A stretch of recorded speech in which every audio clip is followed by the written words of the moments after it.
ஏன் 4 வருஷமாக தெரியாத விஷயம் இப்போ தான் தெரியுது ஆளுங்கட்சிக்காரங்களுக்கு. இப்போ மக்கள் கூட நாங்கள் போகிறோம் அப்படின்னு வீட்டுக்குள்ளெல்லாம் போகிறாங்க கவர்மெண்ட்டு. என்னது இது? தேர்தல் வரும்போது தான் தெரியுமா அதெல்லாம் அப்படின்ற மாதிரி பேசியிருக்கிறாங்க ஒருத்தவங்க. யார் அவங்க? தமிழ்நாடு பாஜகவை சேர்ந்த தமிழிசை சவுந்தரராஜன் அவர்கள்.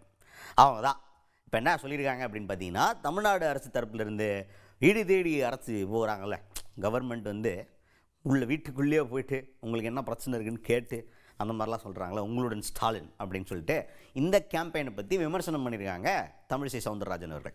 என்ன சொல்கிறாங்கன்னா, 4 வருஷமாக நீங்கள் கவர்மெண்ட்டை ஆட்சி பண்ணிகிட்ருக்கீங்க, 4 வருஷமாக நீங்கள் பண்ணிக்கிட்டு இருக்கீங்க. அப்போல்லாம் உங்களுக்கு தெரியாத மக்கள் குறை இப்போ உங்களுக்கு தெரியுது. அதுபோக 45 நாளில் சரி பண்ணிடுவேன் வாக்குறுதி கொடுக்குறீங்க. அப்போ 45 நாளில் நீங்கள் சரி பண்ணக்கூடிய பிரச்சனைகள் எல்லாம் 4 வருஷமாக சரி பண்ணலையே ஏன் அப்படின்னு லாஜிக்கலாக பல கேள்விகளை கேட்டு, அதுபோக கடைசியாக தமிழர்களுடைய தொன்மையையும் தமிழர்களுடைய பெருமையையும் உலகறிய கொண்டு போய் சேர்க்கறது மோடிஜி அவர்கள் தான் அப்படிங்கிறதுக்கும் வந்திருக்காங்க. அது எப்படின்னு கேட்குறீங்களா? இதுக்கும் அதுக்கு என்னடா சம்பந்தம் அப்படின்னு கேட்குறீங்களா? இருக்குது, பெருசாக பேசியிருக்கிறாங்க. இங்கே ஆரம்பித்து அங்கே வரைக்கும் டெல்லி வரைக்கும் போயிருக்கு ரயில். அந்த ரயில் பற்றி எங்கே வரைக்கும் போயிருக்கு, என்ன பேசியிருக்காங்க அப்படின்றத பாருங்க. அரசாங்கம் அவங்கவுங்க வீட்டுக்கு போகுது அப்படின்னு சொல்கிறாங்க.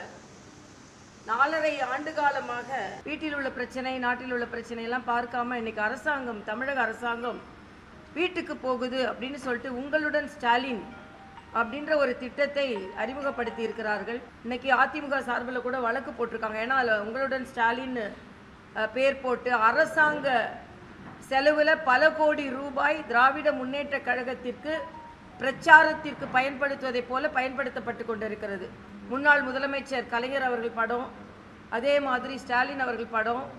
அது மட்டும் இல்லாமல் இது அரசாங்கத்தின் செலவில் அரசாங்க விழாவாக மக்களுக்கு சேவை செய்வதற்காக அவசரமாக 4 ஆண்டுகளில் செய்ய முடியாததை 45 நாளில் செய்ய முடியும்னு சொல்கிறாங்க. இப்போ 45 நாளில் மக்களுக்கு செய்ய முடிகிறத 4 ஆண்டுகளில் ஏன் செய்யலை? அப்போ உங்களுக்கு மனது வரலையா? இல்லைனா ஓட்டு வேணுன்றதுக்காகத்தான் அவசரமாக மக்களை பற்றி சிந்திப்பீர்களா? இன்னொன்று, நாட்டில் ஊழல் இருந்தால் பரவாயில்ல, இன்னைக்கு அந்த உங்களுடன் ஸ்டாலின் அதில் கூட ஊழல் இருக்குது. அதில் சில சர்டிஃபிகேட்ஸை கொடுக்கறதுக்கு சில அதிகாரிகள் கையூட்டு வாங்கினார்கள் அப்படின்ற செய்தி இன்னைக்கு பத்திரிகையில் வந்திருக்கு. அதே மாதிரி அங்கே ஏற்பாடு ஒன்றுமே சரியில்லை, மக்கள் கூட்டமாக வருகிறார்கள், அங்கே எந்த அடிப்படை வசதியும் ஏற்பாடும் இல்லை என்ற செய்திகள்லாம் நமக்கு கவலை அளிக்கக்கூடியதாக இருக்கிறது. ஆக ஒரு அரசாங்கம் இயல்பாக நடப்பதை விட்டுவிட்டு மக்களோட போறேன்னு சொல்லி மக்களை சிரமத்துக்குள்ளாக்கி இன்னைக்கு எல்லா விதத்திலும் அரசு அதிகாரிகள் எல்லாரும் ஒரு பிரச்சாரத்தில் ஈடுபட வைத்து மிக தவறான ஒரு சூழ்நிலை தமிழகத்தில் நிலவிக் கொண்டிருக்கிறது என்பதை நான் இங்கே பதிவு செய்கிறேன். அது மட்டும் இல்லை, மரியாதைக்குரிய பாரத பிரதமர் 27ஆம் தேதி கங்கை கொண்ட சோழபுரத்திற்கு வருவதை நாங்கள் மிக பெருமையாக கருதுகிறோம். எனக்கு மிக்க மகிழ்ச்சி என்ன என்றால், கங்கைக்கும் காவிரிக்கும் தொடர்பு இருக்கிறது என்பதை அன்றைய சோழ வரலாறே கங்கை கொண்ட சோழபுரம் என்று பெயர் வைத்திருக்கிறார்கள்.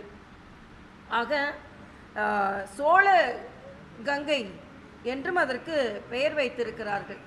ஆக அப்படிப்பட்ட ஒரு சோழகங்கம், அந்த சோழகங்கத்திற்கு இன்னைக்கு 12 கோடி ரூபாய் அந்த ஏரியை ஆழப்படுத்துவதற்கும் அது மூலமாக 1300 ஏக்கருக்கு மேலே பயிர் விளைவிக்கப்படும் என்பதற்காக சோழகங்கத்திற்கு 12 கோடி ரூபாய் இப்பொழுது தமிழக அரசு ஒதுக்கி இருக்கிறது. ஆனால் இந்த சோழகங்கத்தை பற்றி இவர்களுக்கு உணர்த்துவதற்கு மரியாதைக்குரிய பாரத பிரதமரின் வருகை தேவைப்படுகிறது. ஆக தமிழகத்தில் உள்ள பெருமையை தமிழக முதலமைச்சரை விட மரியாதைக்குரிய பாரத பிரதமர் உலகுக்கு எடுத்து சொல்லிக் கொண்டிருக்கிறார்.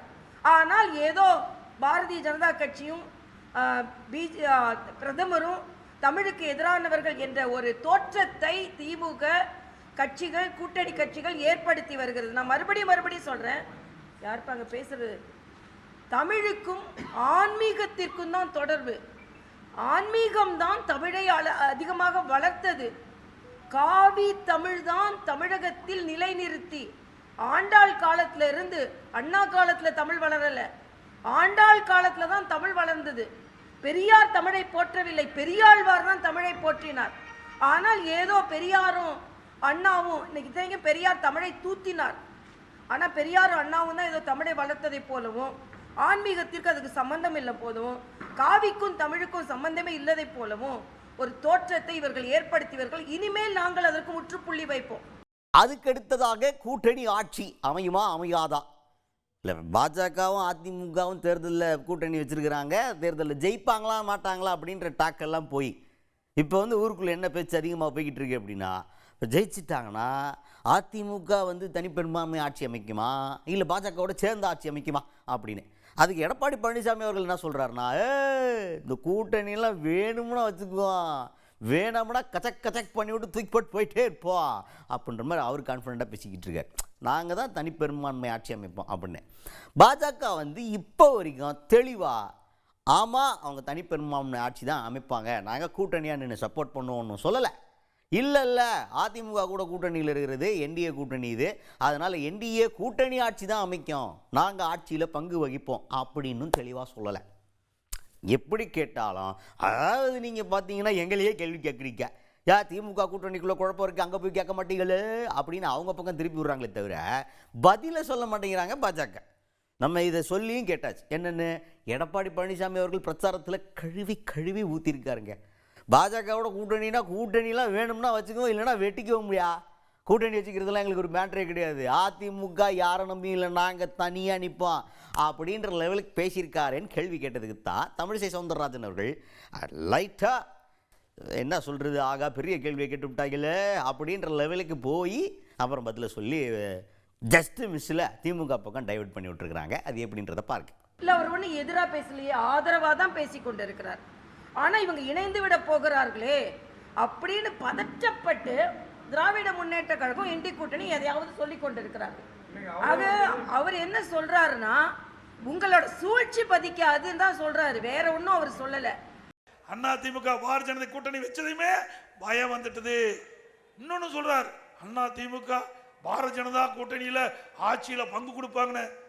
திரு ஸ்டாலின் அவர்களே, நாங்க ஒன்னும் ஏமாளி அல்ல, அதிமுக பெரும்பான்மை இடங்களிலே வெற்றி பெற்று தனி பெரும் ஆட்சி அமைக்கும்.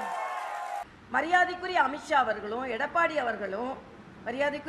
அவர்களும் தெளிவா இந்த கூட்டணி எப்படி எடுத்து செல்லப்பட போகிறது என்று தெளிவா சொல்லிட்டாங்க.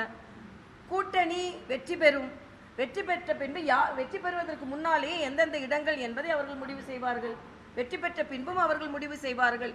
அதனால தெளிவா ஒரு திட்டம். நான் கேட்கிறேன், திமுகவில் அந்த தெளிவு இருக்கான்னு நான் கேட்கிறேன். இன்னைக்கு செல்வ பெருந்தகை எங்களுக்கு இடம் வேணும்னு கேட்கிறாரு ஆட்சியில. தம்பி கார்த்திக் சிதம்பரம் சொல்றாரு, அண்ணன் திருச்சி வேலுச்சாமி சொல்றாரு எங்களுக்கும் இடம் வேணும். ஏன் அண்ணன் திருமாவளவன் சொல்றாரு நாங்க 4 ஓட்டு விழுந்தால் 1 ஓட்டு எங்க ஓட்டுன்னு சொல்றாரு. அப்ப அங்க இருக்கிற குழப்பம் அவங்க என்ன இருக்கோ கூட்டணி ஆட்சியான்னு கேட்டுவாங்க. நாங்க தெளிவா இருக்கோம். அதனால சும்மா திருப்பி இல்ல, நான் திருப்பி சொல்றேன், நாங்க தெளிவா என்ன சொல்லியிருக்கோம், நாங்க வெற்றி பெறுவோம். மரியாதைக்குரிய அமித்ஷா அவர்களை எடப்பாடி, நான் திருப்பி கேட்கிறேன், அவங்கள போய் ஒரு கேள்வி கேட்கறீங்களா, திருப்பி எங்களை கேட்குறீங்க. நாங்க தெளிவாக இருக்கிறோம், தேசிய ஜனநாயக கூட்டணி வெற்றி பெறும்.